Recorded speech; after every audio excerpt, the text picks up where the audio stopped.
Hi everyone, this is Pooja Kant, and in this video series I want to talk about trauma.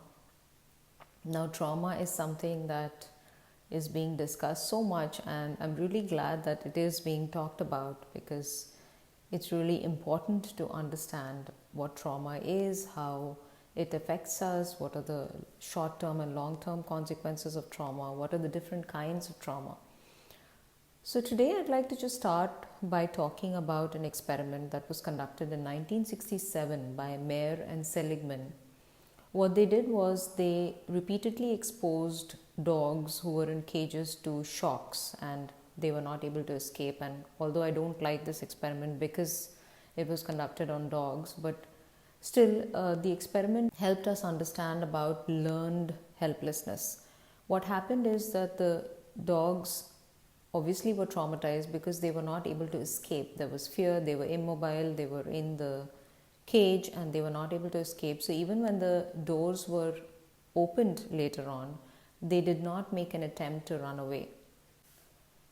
This was because they felt that nothing they could do could help them escape the shock, and once they were traumatized and they were frozen, they could not move even when the doors were open. And when we look at this in humans, we can see how trauma happens.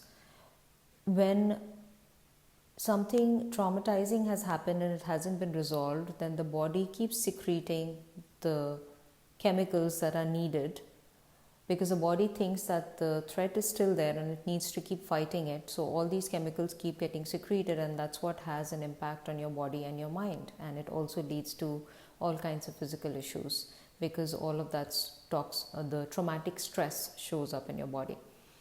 And Bessel van der Kolk talks about this, that we cannot talk our way out of trauma.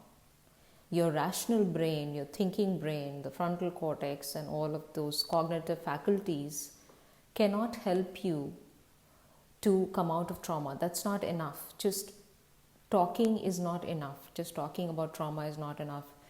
The processing has to happen at the body level because your cognitive brain cannot talk your emotional brain out of trauma. Peter Levine talks about how the trauma lies in the experience of the event, not the event per se. So the trauma lies in the nervous system, and that's why some people find a situation to be really traumatizing and some people do not. They do not have the same impact as the others. So it depends from person to person and how that has been experienced.